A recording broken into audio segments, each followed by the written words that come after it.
in the African arena. Every life from birth must obey one law: fight or die.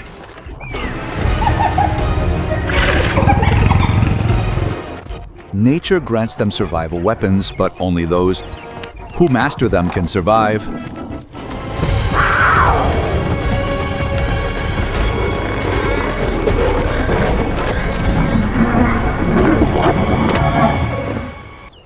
Brutal clashes are about to be revealed. And now, brutal Africa, the Lion King versus the Savannah's predators.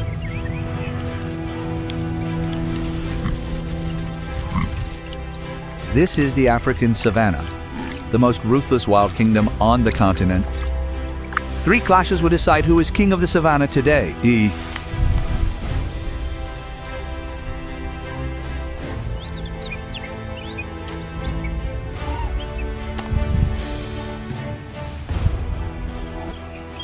A chase for speed, a dispute. For strength, a drought that tests even the lion.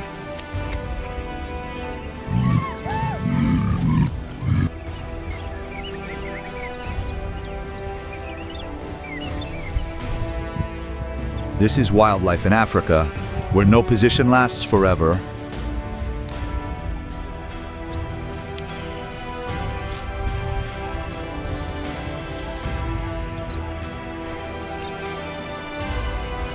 Serengeti, the Luangwa Valley, Kruger.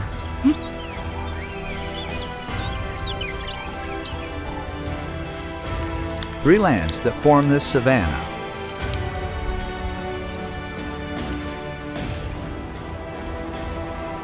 The drought is at its peak, a test the Creator has imposed on all species.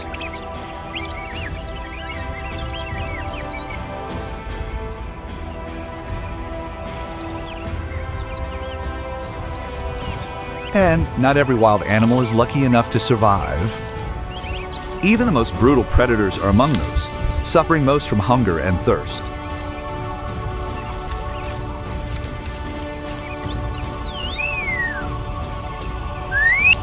Drought takes no sides.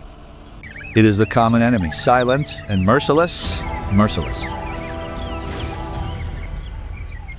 The battles you are about to witness will be extremely spectacular and brutal.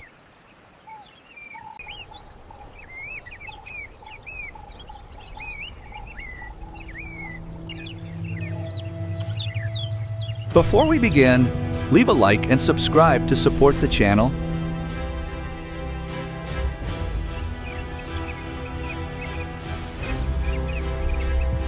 In the midst of the drought, the herd of gazelles must take more risks to find the last sprouts of grass.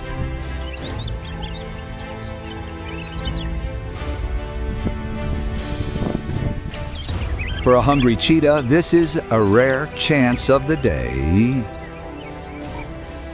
The species' tactic is not in speed, but in choosing the right moment to strike. Nearly half of all chases fail in the first few seconds if the initial distance is too great.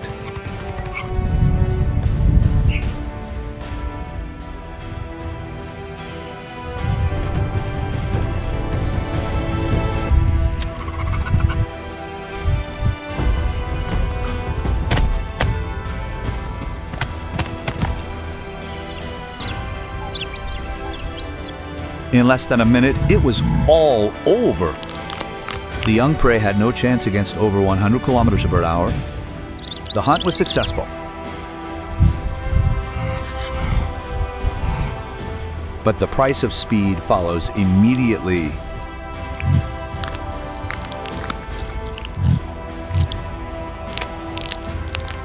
Its body temperature spikes and it must eat quickly before the stronger ones steal what it earned.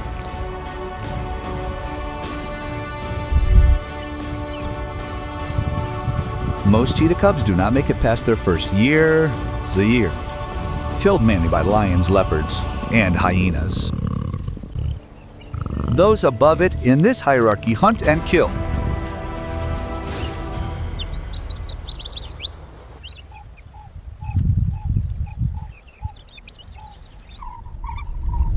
In this same land of the Serengeti, the Maasai people have long seen the speed and courage of predators as an inseparable part of their own identity.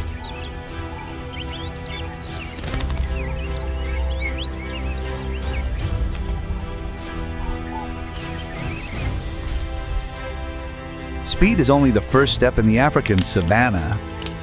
It is strong, but not perfect and not always enough to survive a drought like this.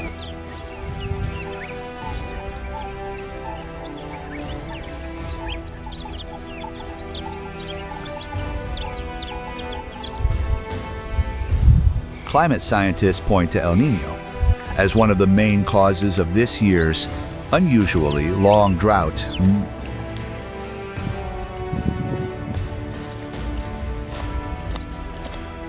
With the last puddles drying up, every species in the savannah faces the same test.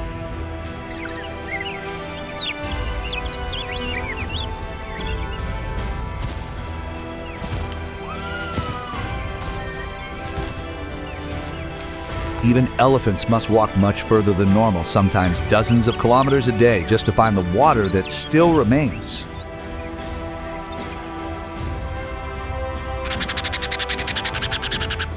This pressure spares no one.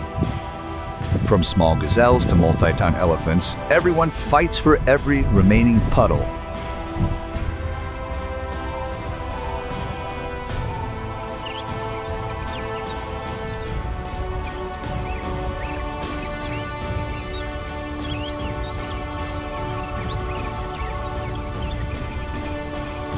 Not far from where the chase took place, a hippo no longer had the strength to reach the next pool.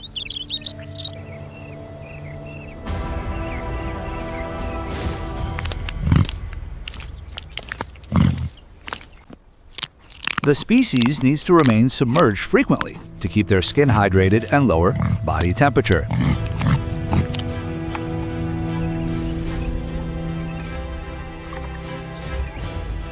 When the drought drags on, this same necessity becomes a fatal weakness. An adult hippo needs dozens of liters of water a day just to keep its temperature stable.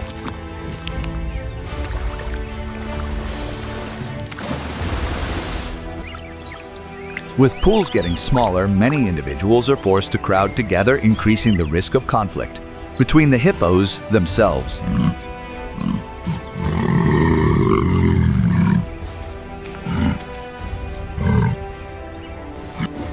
The hippo is an invaluable link to the river. Their waste supports an entire ecosystem.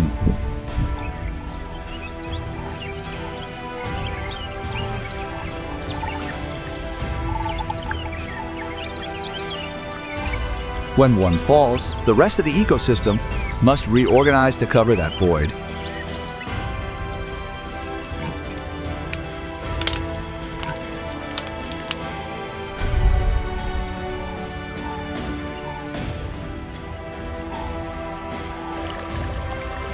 Rivers in Africa have recorded similar die-offs whenever the drought lasts longer than normal. The death of such a large animal shakes an entire link in the region's food chain.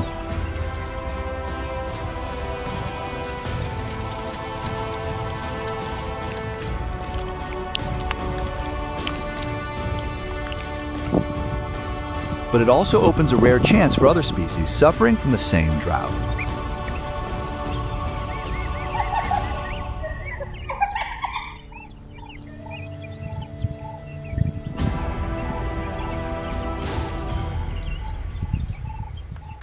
News of the carcass spreads quickly. Vultures are the first to arrive with vision capable of identifying a body from miles away. In the air,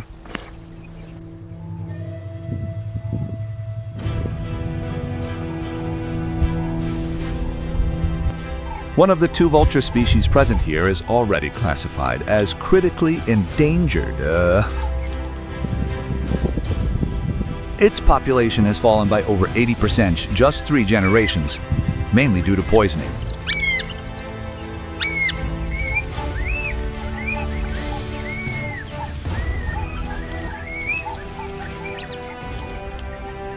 Without them, the carcass decomposes more slowly, and the risk of disease spreading through wildlife increases significantly.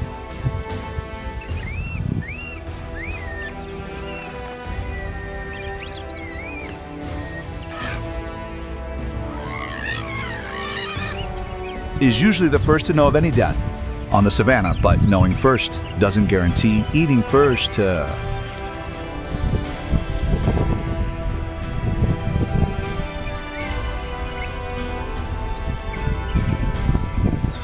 Hyenas and jackals also arrive almost as fast, but facing a carcass of this size, priority always goes to whoever has more brute force.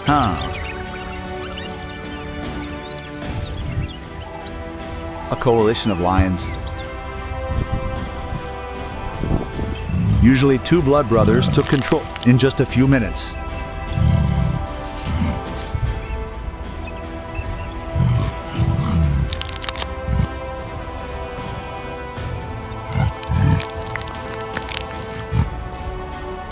The hippo's 5 centimeters thick skin makes even lion fangs take hours to break through.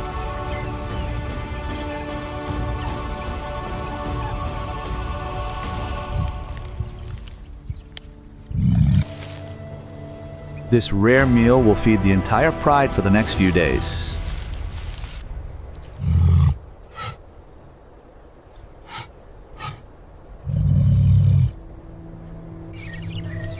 The deadliest force here is not any predator, it is the drought itself.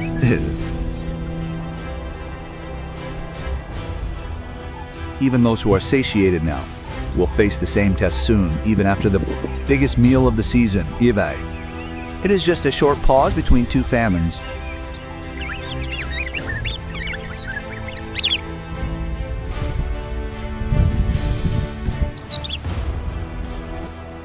On the savannah, a species luck rarely lasts more than a few days. If even a full pride depends on luck, what do you think awaits the less fortunate prides?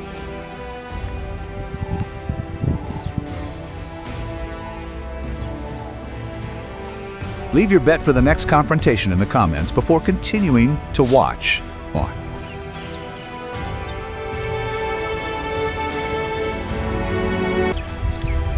Is a species that doesn't share territory with anyone, not even with its own kind, except during the cub rearing phase.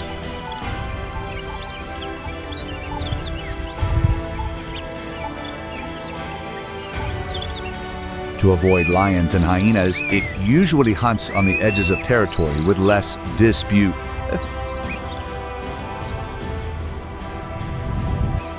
Its greatest advantage, the hideout in the dry terrain, is only alone from the drought itself.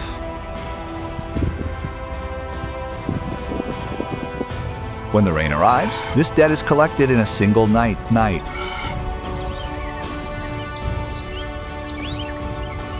Across Africa, the leopard is the big cat with the widest distribution, but its population has been falling due to habitat loss, mainly in areas bordering farmland.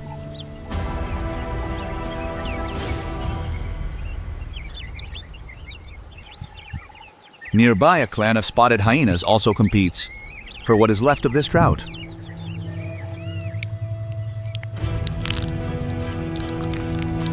It is one of the few large carnivores where the female, not the male, is the leader.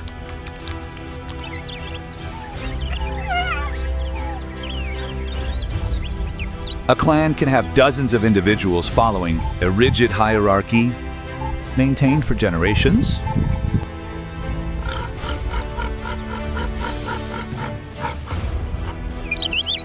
In many African folk traditions, the hyena is seen as a two-faced animal, feared and linked to the spirit world.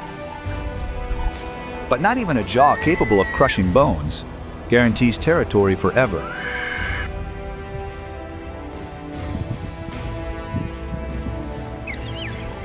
The species is often unfairly seen as a mere scavenger, but most of what it eats comes from its own hunts, as it hunts.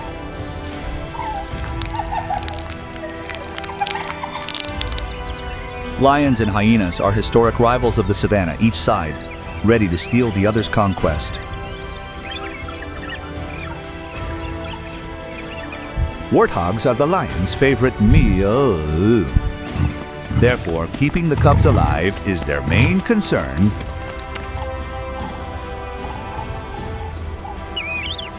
Keeping count of them all is a challenge in itself, as there is always one who stays behind.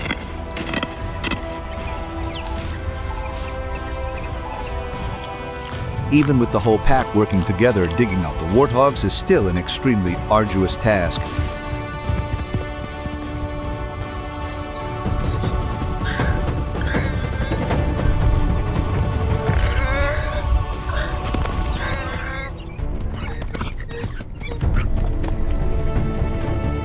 However, today's cooperative strategy was not in vain. The whole pack fed well before the rain arrived.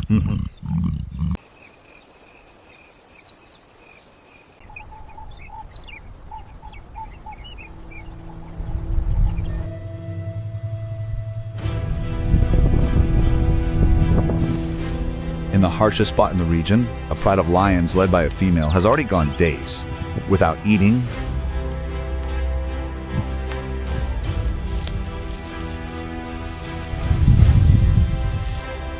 The species' success rate in the savannah is only 3 out of every 10 hunts.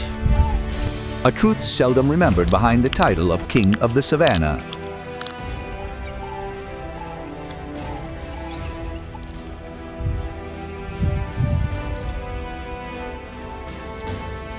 The pride's male rarely participates in most hunts.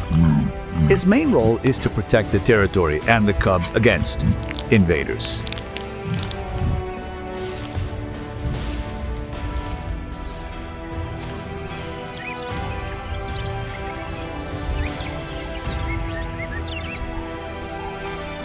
According to the IUCN Red List, the number of adult lions in the wild is already less than 20,000, missing from most of their historic range.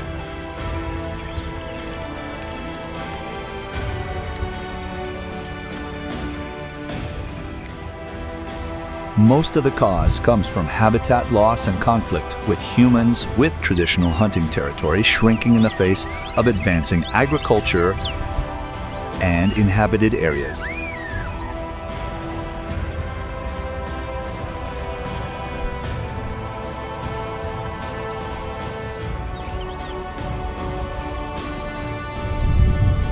Finally made it. Let's rest here by the water tank. For a pride that has been starving for days, each wrong decision can cost the lives of the weaker members.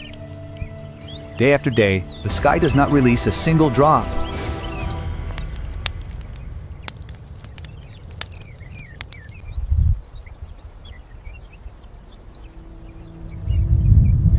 And then, after exactly 20 hours, the rain finally falls.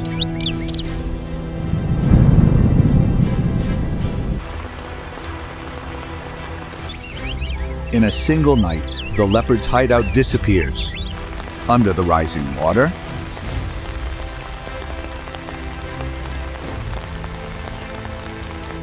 At the same time, almost 90% of the region's impalas give birth in just 2 weeks of rain, opening the food source this hungry lion pride needs most right now.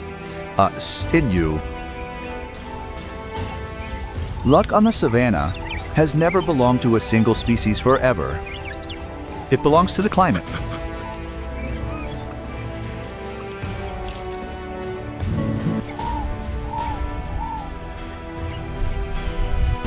In many African communities, the first rain of the season has always been seen as a blessing,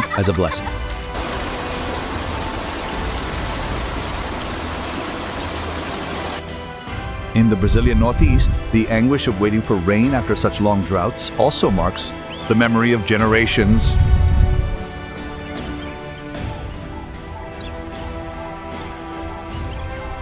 Perhaps this is what the savannah and other arid lands of the world have in common.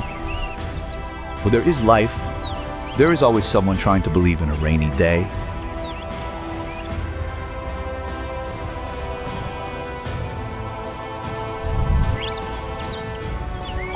Three clashes, 3 steps of power, but none are permanent. Here,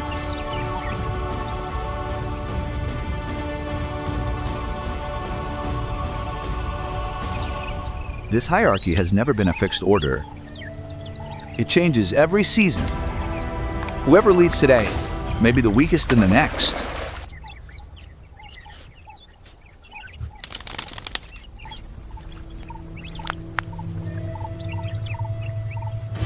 Even with the title of King of the Savannah, the lion himself barely survived this drought. No throne in this wild kingdom lasts forever.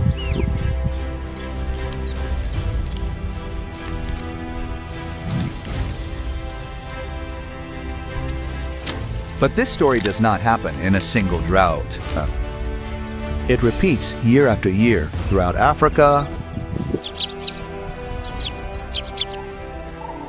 According to the World Wildlife Fund's 2024 Living Planet report, the average size of wild vertebrate populations in Africa has fallen drastically. The recorded decline is about 3/4 in just 50 years.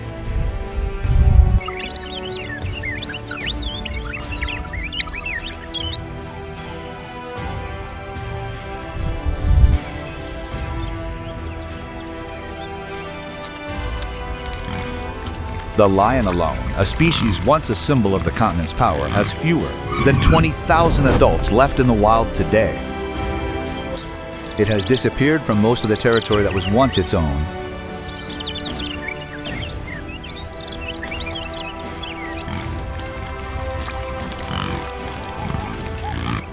But the savannah is not just about decline. Several conservation organizations have already relocated thousands of wild animals, reintroducing lion, leopard, and black rhino populations to lands that had lost them decades ago.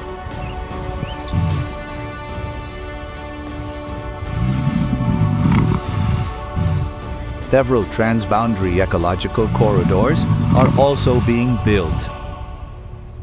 They allow large species to move between isolated, protected areas instead of being trapped in increasingly smaller lands.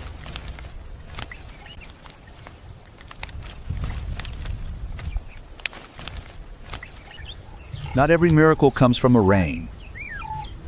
Sometimes it is the result of a constant, little-remembered effort.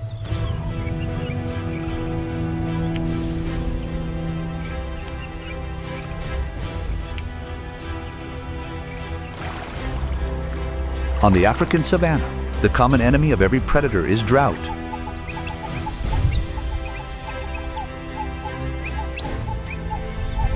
But on the other side of the planet in Alaska, that same enemy changes form into ice. Except the rules remain the same.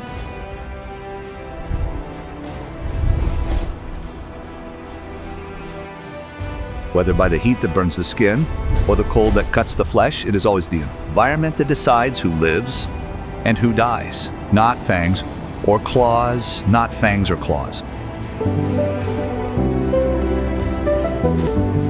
After 5 to 7 months of hibernating, the Alaskan black bear wakes up with its body nearly out of energy.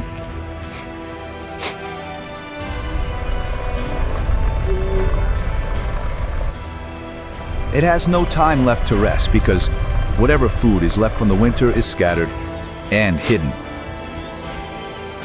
Their sense of smell compensates for this lack, 7 times more sensitive than a dog's, capable of finding food buried deep in the earth or snow.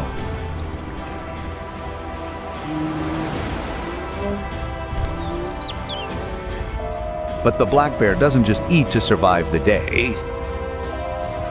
Every time it crosses the forest, it spreads new seeds across the soil through its own feces.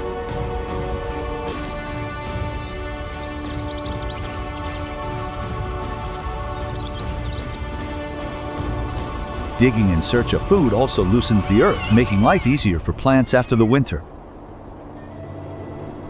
A predator that has just woken up is actually silently feeding the same forest that fed it. A pack of Alaskan gray wolves hunts in formation, each with a fixed role in the siege. The leader commands with howls and body language, while the pack adjusts tactics to every change in the prey's direction.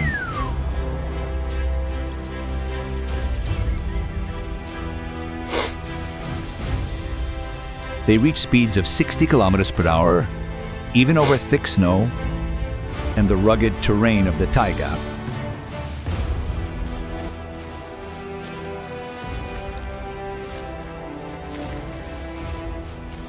But what really brings down the prey is not their initial speed, but the ability to chase it for hours until it is completely exhausted.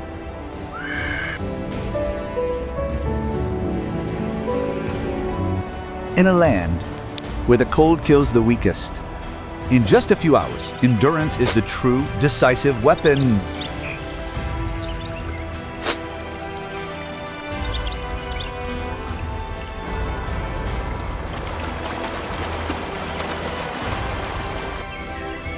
Every year, when salmon season begins on the Brooks River, more than 1 million fish swim against the current to spawn.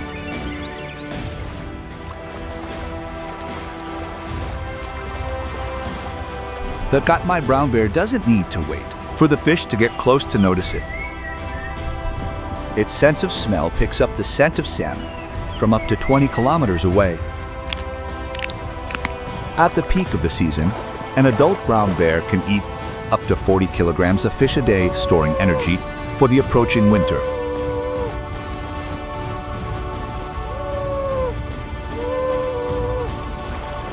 This banquet doesn't just feed them by eating the salmon and then leaving their waste throughout the forest. The brown bear carries ocean nutrients deep inland, feeding even trees that have never touched seawater. A pod of orcas can have from 5 to 30 individuals, and each knows exactly their role in the hunt.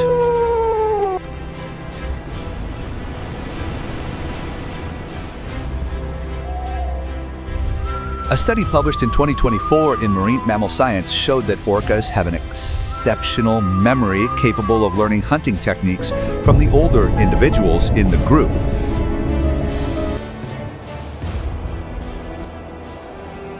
This knowledge is not lost with each generation, but is passed on and refined over time. The result is a success rate of up to 80%, well above most other predators on the planet.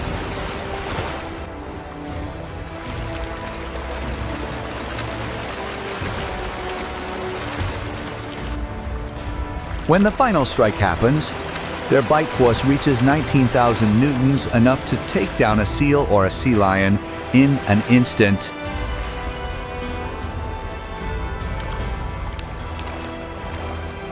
The polar bear's fur doesn't actually have the white pigment it appears to have. Each strand is hollow and translucent, reflecting light in a way that blends the entire body into the surrounding white snow.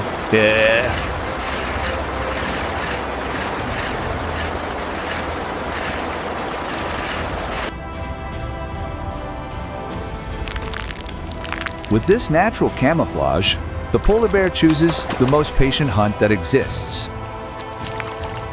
Waiting in ambush near breathing holes in the ice where the seal is forced to surface for air.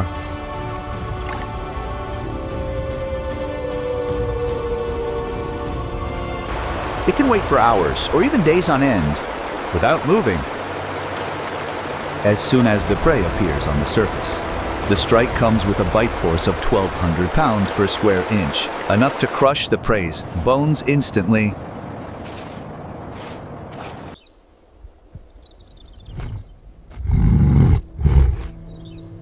The savannah has drought as a common enemy.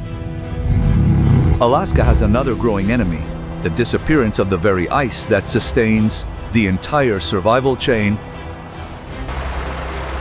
The sea ice area in the summer of 2023 fell by almost 40% compared to previous decades.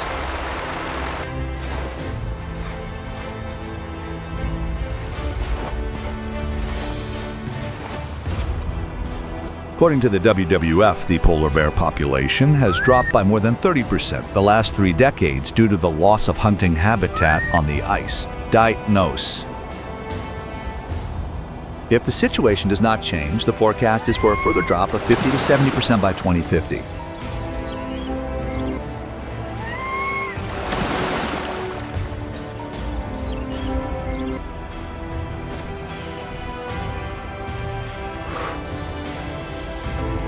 A hippopotamus can die of thirst when the savanna's riverbed cracks.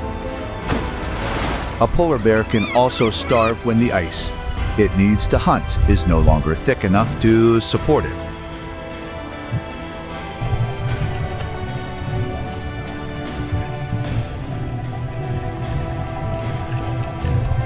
In the extreme heat or the extreme cold of the planet, the one deciding who survives was never the strongest species, but rather the environment itself in which it lives.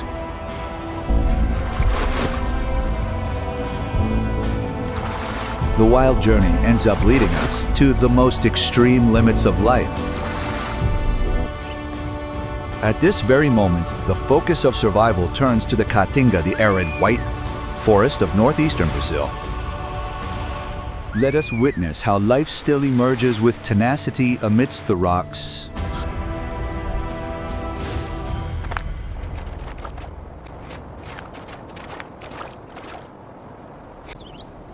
Caatinga. In the Tupi-Guarani language, the tongue of Brazil's indigenous peoples,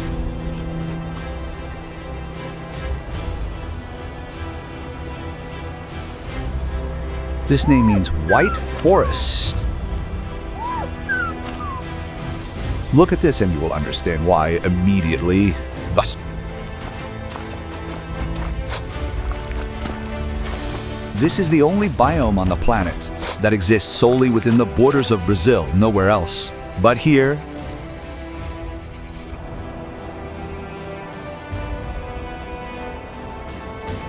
its area is larger than France.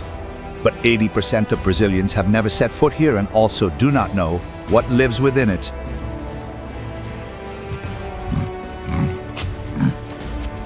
Caatinga. The drought can last for more than a year. The temperature exceeds 42 degrees Celsius. Each puddle of water disappears little by little, one after the other until nothing is left. This is everyone's adversary in this story.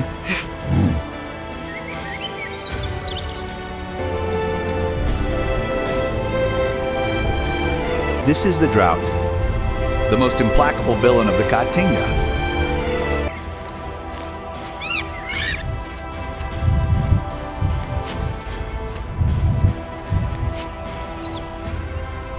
But the Caatinga is not empty. Every wild animal here has its own strategy. Each strategy is a different weapon.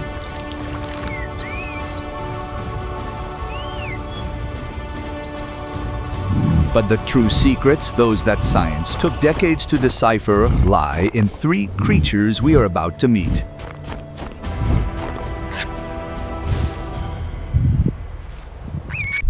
The Caatinga does not nourish the weak, the Caatinga forges. And what remains after that is a weapon.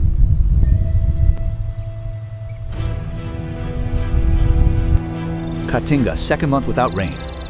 The temperature doesn't drop. You can no longer tell day from night.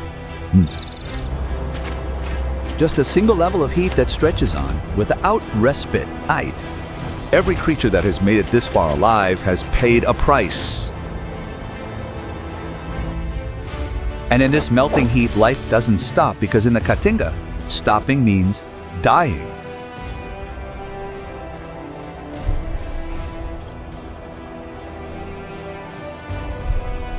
Not every weapon is rigid, but they last longer than any shell.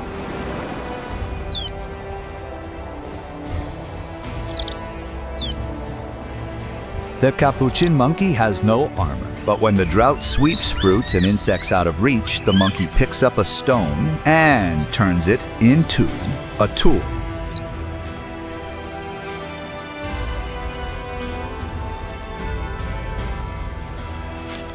This is a learned skill passed down from generation to generation within the troop.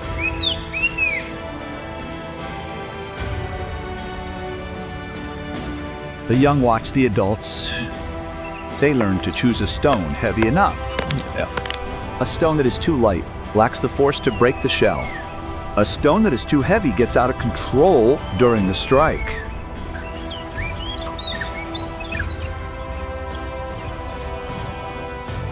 They learn the exact angle of the blow. They learn the weakest point of each type of hard seed.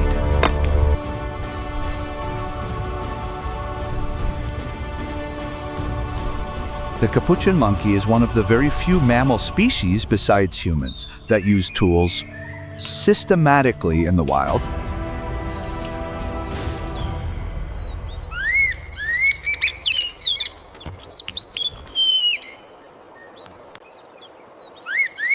Most other primates rarely reach this level of tool manufacturing.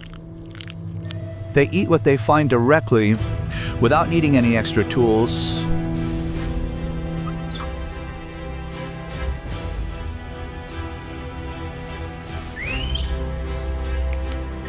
And it is in the Caatinga that this behavior is most evident, as the drought forces them to resort to it every day, without exception.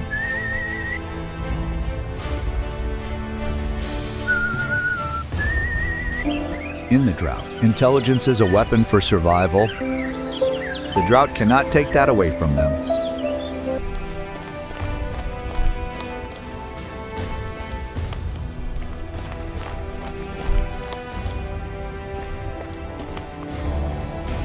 The rattlesnake, scientifically named Crotalus turicis, is the only rattlesnake in Brazil.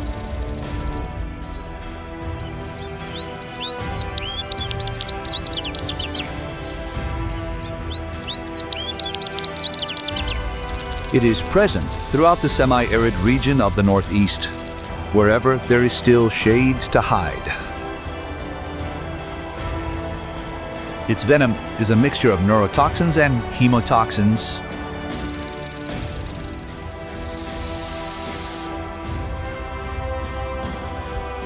These two mechanisms attack at the same time, enough to bring down a large dog in a few hours.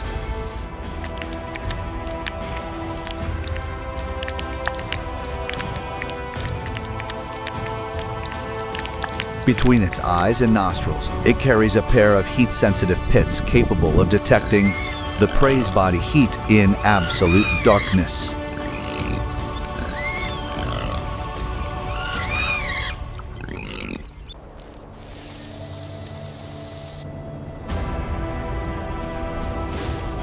Every living thing in the Caatinga knows.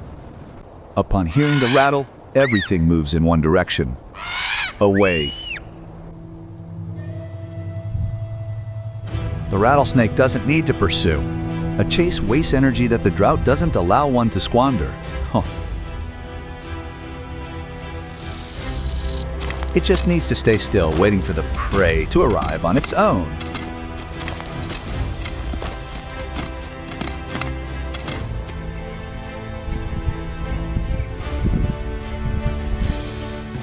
When the last water source in the Caatinga dries up, all prey must return there. They all pass by the places where the rattlesnake waits. And when the rattlesnake strikes, the combat ends in just a few seconds. Everyone in the Caatinga knows this. Everyone avoids it, except for one.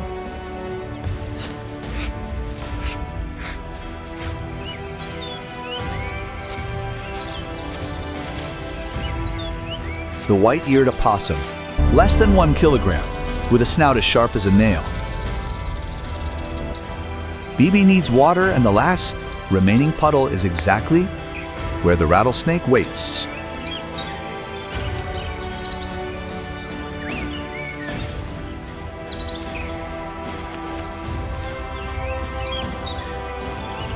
For any other species, this would be the final step of life.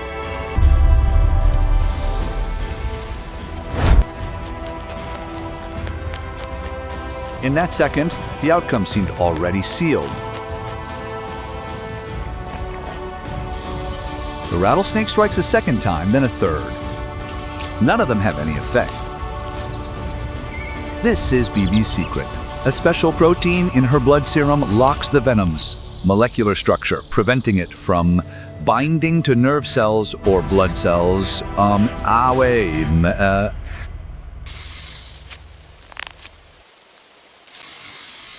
Millions of years living in the Caatinga, with rattlesnakes, lanceheads, and bushmasters everywhere, produce something no other mammal in the region managed to.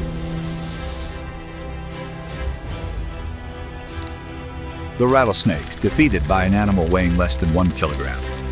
Not because Bibi is stronger, but because her blood had already won before the fight began.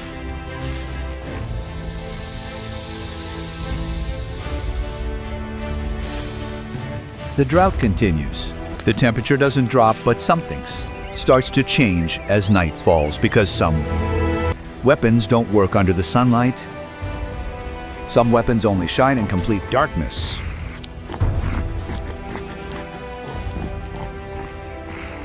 South America's largest flightless bird weighs up to 40 kilograms and runs at 60 kilometers per hour.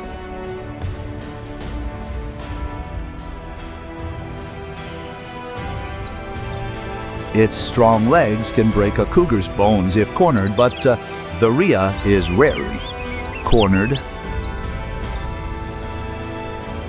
because its speed on terrain where other species stumble is untouchable. The evening begins to shift, and when the light fades, the order of power in the Caatinga also changes completely. Because in the darkness, there is an absolute sovereign that no one sees during the day. It is awakening.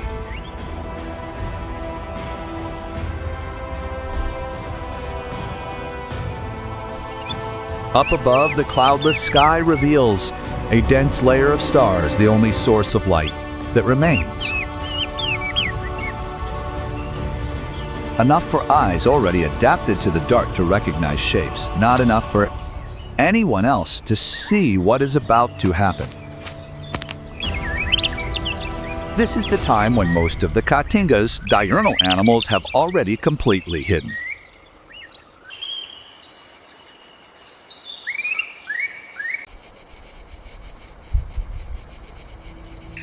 Not every species needs a complex strategy.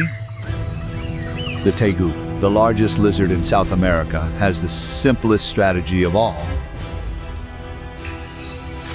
During breeding season, the female tegu has a rare ability among reptiles to heat her own body by continuously contracting her muscles around the nest of eggs.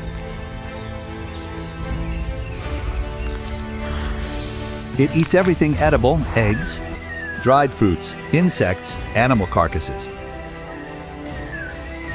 And in the drought, when all species weaken, the tegu devours both the eggs of other species and their hatchlings. This is the strategy of the perfect opportunist. In the Caatinga during the drought months, the opportunist always survives. Each individual carries in its mind a safety map built up over many generations. This is its strength and also its critical vulnerability. A route repeated too many times stops being a secret. It becomes information that any patient predator can gather over time.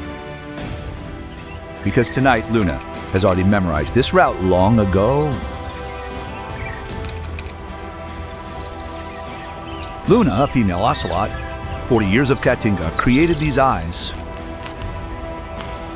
Eyes capable of seeing in near total darkness, 8 kilograms in weight, much lighter than the cougar.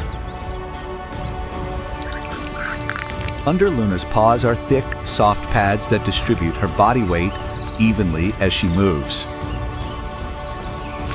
Luna's ears rotate independently, orienting themselves to every sound.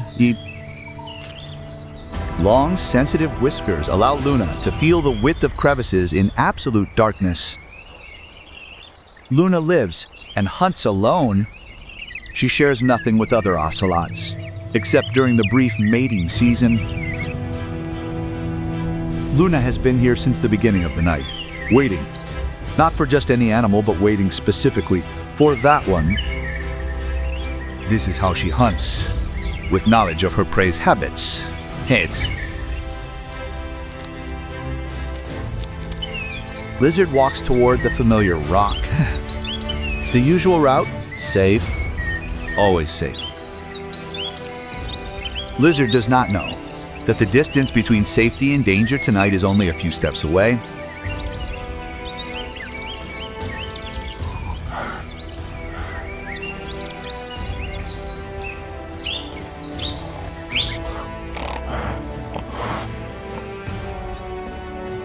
But tonight, he remains satisfied from last week's meal. This is not lizard's luck. It only delays the inevitable for another occasion.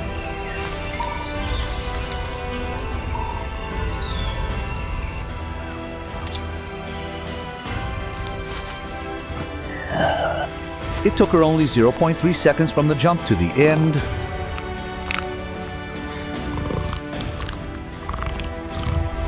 The entire event happened in total silence.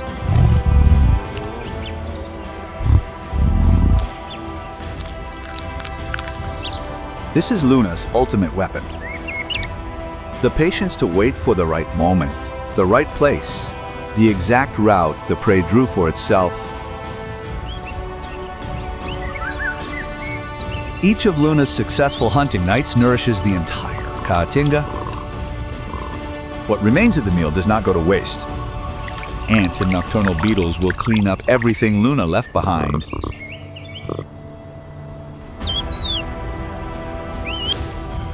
But on the way to the new territory, Titan encounters someone with no intention of yielding the way. A boa constrictor. It is not small. This boa is almost 3 meters long, enough to suffocate an adult capybara if it gets the chance.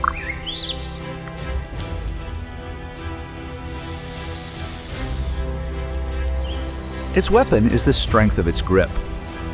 The boa senses prey through small pits around its mouth. A warm body moving nearby is signal enough for it to react in a fraction of a second. This is a confrontation that has nothing to do with hunting it, and both know it. It is an assessment of boundaries. The risk does not outweigh the benefit, as the boa is not a priority food source for Titan. It is the calculation that every apex predator must make before every unnecessary confrontation.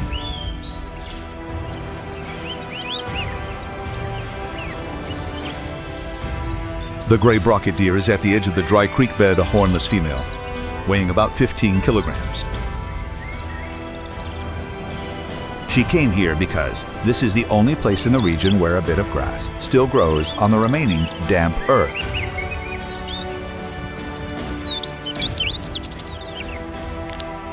This is also the only place where the scent of ancient water still lingers in the soil, and the scent of water attracts predators.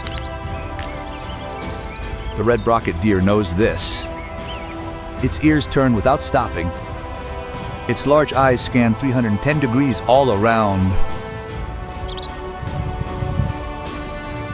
In the Caatinga, when the nocturnal insects suddenly fall silent, something is approaching. The red brocket deer's first reflex is not to run, but to freeze. Only when it identifies the direction of danger does the flight reflex activate.